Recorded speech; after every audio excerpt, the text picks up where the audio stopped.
Well, hello everyone, Texy88 here and welcome to my latest video. Now I'm actually going to be taking a look at a board game that has held a very special place in my heart for much of my life. In this case, it's the Milton Bradley games published Space Crusade. It was released around the same time as an earlier hit of theirs called Hero Quest. This particular game came out in 1990. If you're in the United States, although my understanding is Space Crusade wasn't nearly as popular over there as Hero Quest was, it might be that Hasbro actually had the rights to Space Crusade at the time.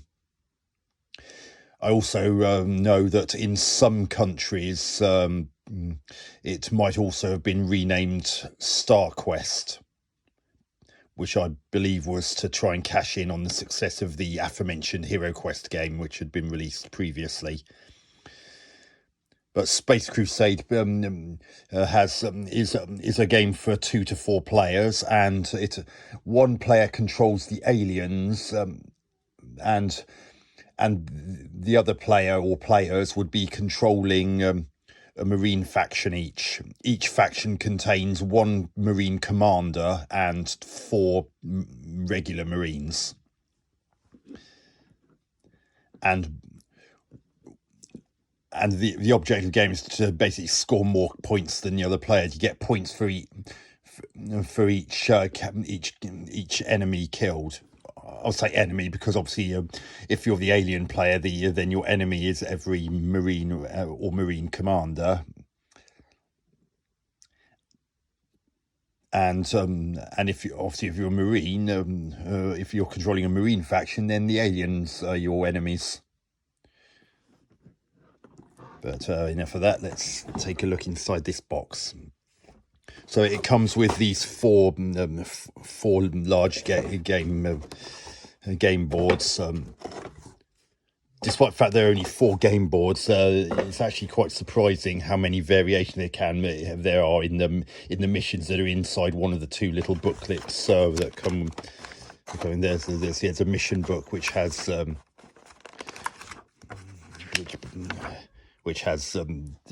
several missions in it, which have the same 4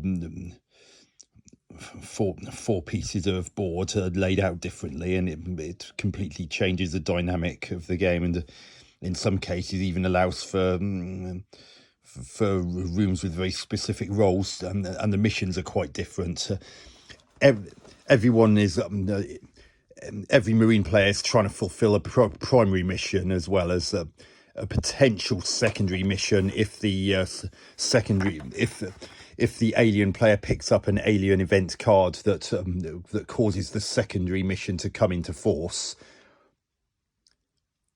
And there are points awarded for the secondary mission if that card activates it, and the primary mission if the mission token will be awarded to the marine player that actually successfully completes the primary mission. It's worth pointing out, if a marine player is actually outnumbered, they can still try and get their resources back to the airlock if they realise there's absolutely no chance in hell of being able to complete the mission. It's just that you won't get the additional 30 points for completing the primary mission that you would have done if you had successfully done it. And there's the rule book. It's not too taxing, really. And I had the although they didn't come with it, I actually personally have got these former chocolate boxes to put the various different things. There's the alien event cards I just mentioned. These things here are are what you use to hold up the wall sections that are also part of the board layout. Here are those wall sections, so you can get them to stand up perpendicular to one another at the points where board pieces meet. And this is just a reference guide for whoever's playing as the aliens, so they get an idea of how far each of the different kinds of aliens can move, what dice to roll for their mode of fire, and what dice to roll if they're if they're doing hand-to-hand combat. I'll go into that a bit later. And each of the Marine players has a reference for the way their different weapons work. And on the reverse side is the different weapons available to the commander. The idea is that before a mission starts, you have to choose which weapon each of your Marines has, and which of these three weapons your commander has. They all have their strengths and weaknesses, and you can see an infographic for the three uppermost weapons, which are heavy weapons, as to how their unique firing modes work. And next to them is the dice that you roll whenever you use them. The bolter at the bottom there is a light weapon and uses light weapons dice. Each white die is a light weapons die, and each red die is a heavy weapons die. And here's an example of each of those two dice.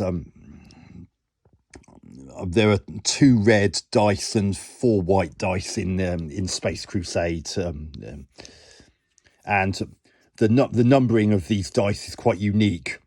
For the light weapons die, so they're numbered 0, 0, 0, 0, 1, 2, and for the heavy weapons dice, it's 0, 0, 0, 1, 2, 3. So as you can tell, the heavy weapons dice are more likely to score something than the light weapons dice. And you also get these door pieces which come with their stands. At the start of a mission, you actually place all of these on the parts of the boards where there are areas for the doors to go. The doors block line of sight, and once they're opened, then there's potential to uncover line of sight to see what enemies they are. Because when any Marine player from any faction steps onto one of those large playing boards areas for the first time, they're required to use some of the blip tokens that they're given at the start of the game. If I can find a blip token.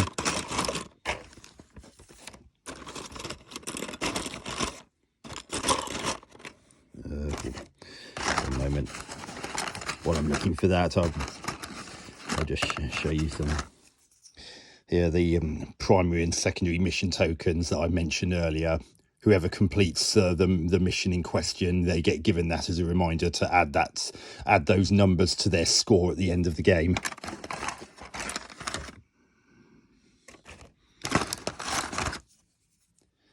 And then there are also some airlock doors. These are never removed, but you can go through them as if they weren't there. Only Marine players can go through those, though, for obvious reasons. And each of the Marine players has one of these, so they can gauge how well they're doing.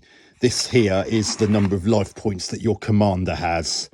Each time he takes a knock, he loses a certain number of life points, depending on how much over his armor value a die roll is if he's shot, or how much higher an alien character's dice hand-to-hand dice roll is compared to that of the commander. So if, for example, an alien attacked a commander and the alien player rolled 4 and the commander rolled 2, then the commander would lose 2 of those health points because of 4 being 2 higher than 2. So if the alien player had rolled 3 and the commander rolled 2 then the commander would only lose 1 because of 3 being 1 more than 2, and that's how that works. And this here is a record of how many points need to be deducted from this particular Marine faction's score at the end of the game. depending on what kind of character on their squad is killed, will determine how many points they lose. Remember, I mentioned that one of the weapons is the light weapon called the bolter. A marine that's carrying that is killed costs that player 5 points at the end, whereas any other type of, if any marine that's carrying any of those 3 heavy weapons, or the commander, if any of those are killed, then it's 10 points deducted for each of those killed figures. Here's an example of one of the commanders. They look a bit different to the Marines, and they actually have interchangeable weapons. So you can actually take off this one and replace it with one of the other two commander weapons. And similarly, the actual Marines themselves, you can actually see that there's a hole where you can actually place a weapon to arm him. This is all done at the start of the game. And here's an example of a Marine player armed with a missile launcher. You can see how it works. For each faction of Marines, at least one of the Marines has to be armed with a bolter, and at least one of the Marines has to have a heavy weapon. Apart from that, you can choose which weapons each are armed with. The Marine commanders can always move 6 squares, whereas when it comes to the regular Marines, any Marine that's armed with a bolter can move 6 squares, but those who are armed with heavy weapons, due to their heavier nature, can only move 4 squares.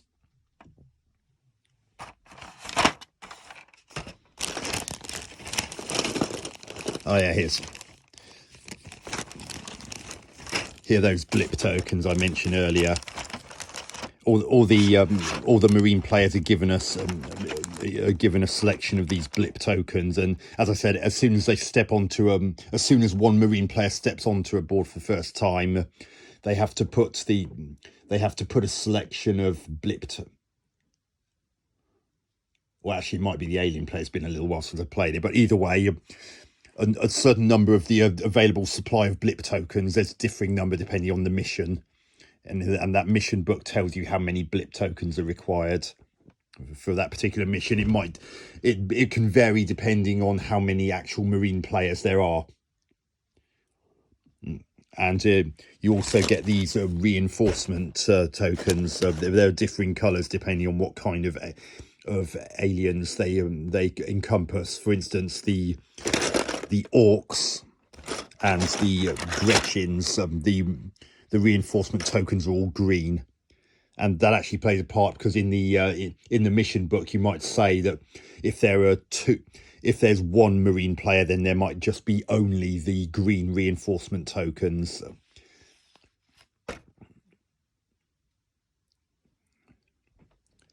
But there are blue ones and black ones as well, which cater for the heavier things. And there are one or two aliens that have interchangeable weapons similar to those of the Marines. For instance, here's a Chaos Marine armed with a missile launcher. They have interchangeable weapon things because you can also get a Chaos Marine armed with a bolter. Their weapons work exactly the same way as those equivalent weapons that the Marines have. So, and you also get androids. I've heard some people call them Tyranids, but this particular game calls them androids. And there's also a hefty enemy called the Dreadnought.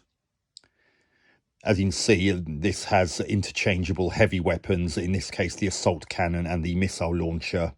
But there's also it's also possible to have a plasma gun. The alien player chooses the actual armament, and as before, those particular heavy weapons work exactly the same way as the equivalent ones for the Marines. So if you know how the Marines ones work, then it's exactly the same for the equivalent weapons in those. It's also got 2 bolters which work exactly the same way as the bolters for the Marine players that chose those. And the heavy weapons, each of those heavy weapons, it has also counts as 2 of its 4 hit points.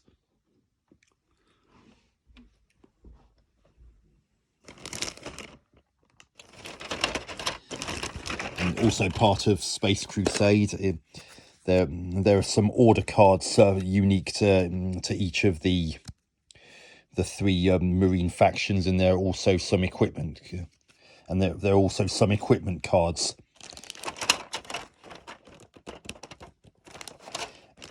And the equipment cards can give various power-ups. You may remember you also saw these on the record displays for the Marines. The reason for these holes is that there are these pegs you can put in, because there's actually each Marine faction has the option of putting a target on up to 2 of their Marines' weapons, and the pegs lay to determine which of the weapons has the targeter applied to it, depending on how many targeters you chose to take with you before the start of the game. Some of the equipment cards last for the whole mission, or until that Marine dies. Others are the kind that can only be used once.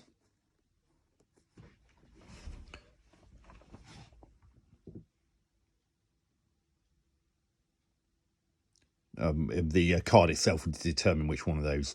And the idea of the targeter is that if you use a weapon that's marked as being with a targeter, then if you're not happy with the roll, you can re-roll one of the dice that you rolled to try and improve it.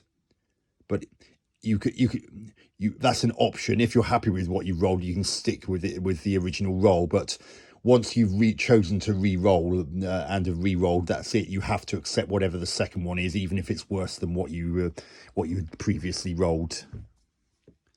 So it is a gamble, unless of course the die you wanted to re-roll showed a 0, in which case it literally can't get any worse, and you may roll higher and do what you were trying to achieve. But if you say rolled 2-3 or 3-3, then unless there's some very special rare occurrence, it's probably not worth taking the risk of rolling a worse number.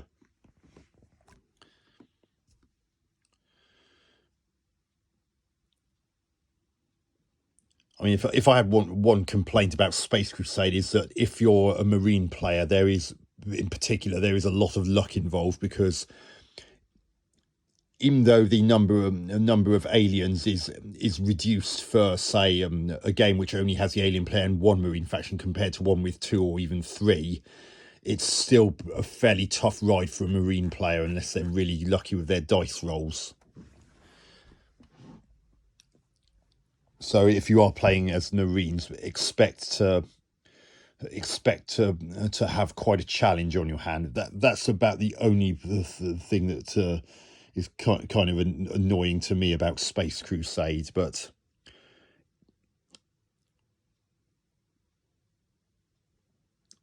despite that, I still think it's a really enjoyable game. Now, if the name Space Crusade sounds familiar, anyone who's followed my channel for a while will know that on the 1st of November 2020, I did my first ever YouTube live stream, and one of the 2 ZX Spectrum games that I streamed that day was Gremlin Graphics 1991 Spectrum version of Space Crusade. Now, that was actually based on this board game that you're looking at right now. So if you're wondering why that name Space Crusade sounded familiar but were unfamiliar with this board game, perhaps you saw that live stream and remembered it. That computer game version, although it has some tweaks, there's no reinforcements in that as far as I know, and you don't have to scan in that the way you do in this board game. Apart from that, and the fact that this enemy, the arms fell off, but this enemy, the Gene Stealer, was renamed Soul Sucker in that computer game version for reasons unknown to me. Apart from that, the game works exactly the same as on computer as it does in the board game. All the dice rolls work exactly the same way. The alien event things are exactly the same, and so forth. Yeah. But yeah, the Space Crew, even though I had to put up with people going, "No, Space Hulk's way better." There's one of the airlock things that adjoins to the board pieces I showed earlier. Where exactly they go depends on the mission. The mission maps in the mission book tell you exactly where they go. But yeah, Space Crusade does have a special place in my heart, and probably always will. I just love the mystique about it. I never actually played the aforementioned Space Hulk, so whether it's better or not is somewhat a moot point to me. But either way, I loved this when I first bought it, and it still has a very special place in my heart now. And if you thought Space Crusade was a cool thing to have by itself, it came with 2 expansion packs which are used in conjunction with it. Mission Dreadnought is one of those 2. As you can see there was no way, unless you were really walking around with your eyes shut, there's no way you can miss the fact that it's not a standalone game. You had to have the base game in order to use this. It's an expansion pack, not a game in itself. And as you can see, it contains advanced dreadnoughts, so you can actually use, depending on the mission, you actually use the dreadnought from the base game in conjunction with some newer versions, which are actually illustrated on the back there. Oh no, not on the back. They're actually illustrated on the side. There's one which is essentially the same as the version we're used to from the base game. There's also a similar version, but allows for 4 instead of just 2 heavier weapons, heavier weapons. I'll get to the heavier weapons in a moment. And there's also some which have longer legs, and these can move further in a game turn than the ones with the shorter legs. This is the equivalent, which can only carry 2 heavier interchangeable weapons. And of course, there's the equivalent, which is much the same, but can have 4. Now, it also comes with some additional board pieces, as well as an all new mission. An all new mission booklet to cater for the additional bits. The game also comes with some additional androids. Remember, I showed you the androids in the earlier game, and it also each player also gets a couple of extra Marines each, so it beefs up their squad number. And in addition to the weapons used in the base game, the bolters and the heavy weapons from that, this Mission Dreadnought expansion pack also comes with some additional weapons. There's the fusion gun, the las cannon, and the conversion beam. And there's also a turret-like thing called the tarantula, which a Marine can also be armed with. And it's also explained not only in instructions, but also an additional reference card which shows how each of the gives a visual clue as to how each of these newer weapons fires. It's worth pointing out that the tarantula can be moved about by the Marine player that's holding it, but it is possible for the Marine that's operating a tarantula to be killed, but the tarantula itself is not destroyed. And it's possible for the tarantula itself to be destroyed, but not the Marine. So an alien player can actually attack the tarantula or the gunner for operating it. If a tarantula is destroyed, the tarantula has its own armor value in much the same way that all the miniatures do. Then the tarantula is removed from play, and the marine player that was operating it just gets armed with a bolter and is stuck like that for the rest of it, either for the rest of the game or until he's killed, whichever happens first.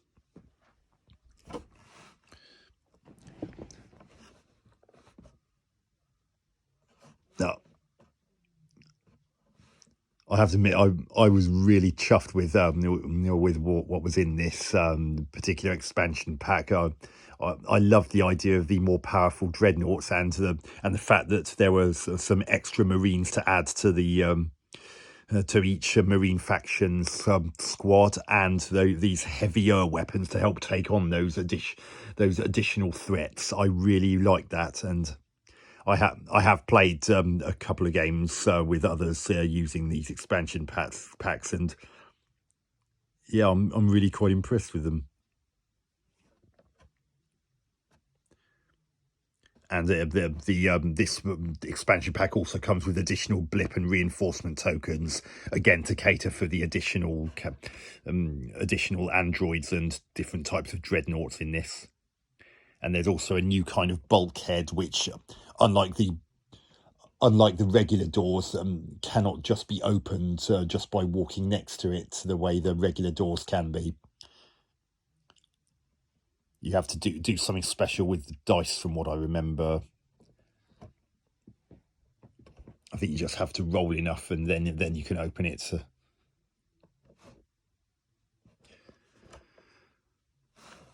And as well, there was one other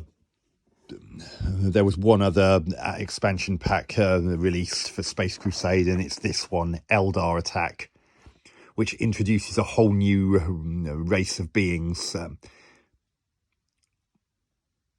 and these have special abilities and their own unique weapons. And like the marine players, there's one commander who's got a choice of different weapons, and there's also an Eldar warrior, which is essentially their equivalent of the regular Space Marines.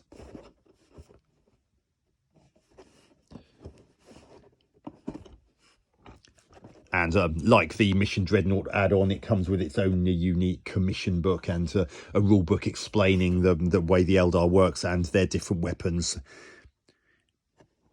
And in fact, you can actually see the example of the card that shows how their new weapons work. On the reverse side is how the three Eldar Exarch, the Exarch being the name of the commander equivalent in Eldar Attack.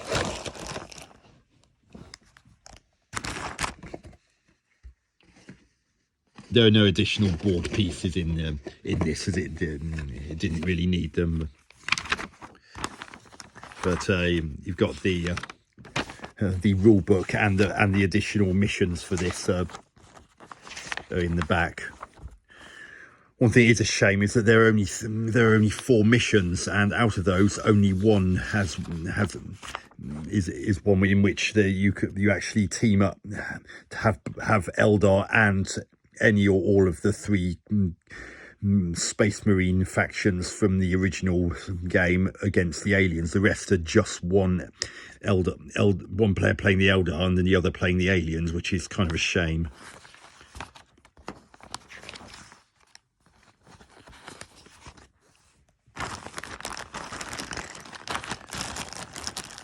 But it tell you what, it does have some. It does have an additional board piece. I forgot about that. And it was even on the picture on the back of the box. Good one, Texie. Yeah, here's the. Oh, I see. There's actually only one Exarch weapon, and it shows that it's 3 white dice for hand-to-hand combat and 2 white dice for its shuriken pistol.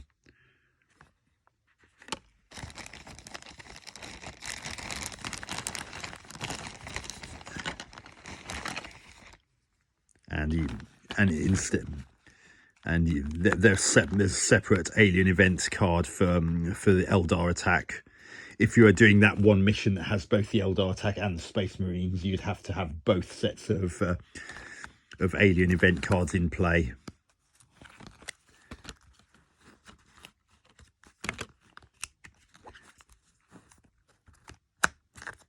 And the Eldar have their own unique equipment. Equipment and order cards, and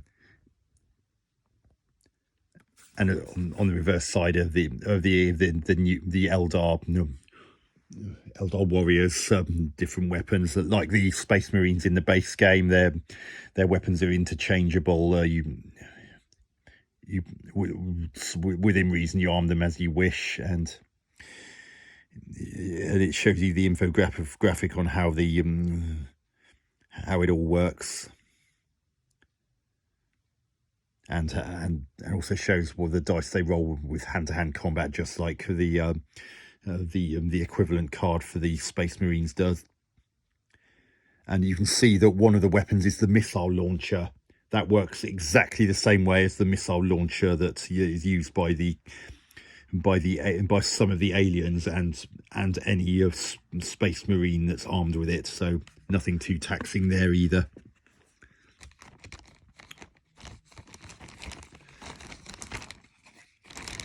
And the game also comes with some additional blip tokens, although they're all marked dummy in this instance by the looks of things, or equipment. So it looks like you can actually pick up additional equipment. I've only played this particular version once, and that was shortly after I got it.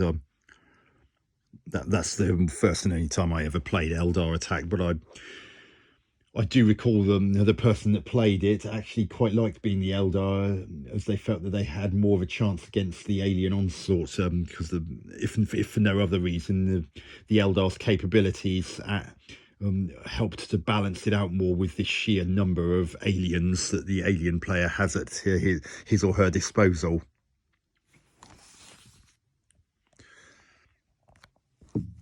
But I bet that one mission that has the Eldar and the Space Marines would be a lot of fun if you had enough people to make it work. You'd need at least 3 players for that, obviously.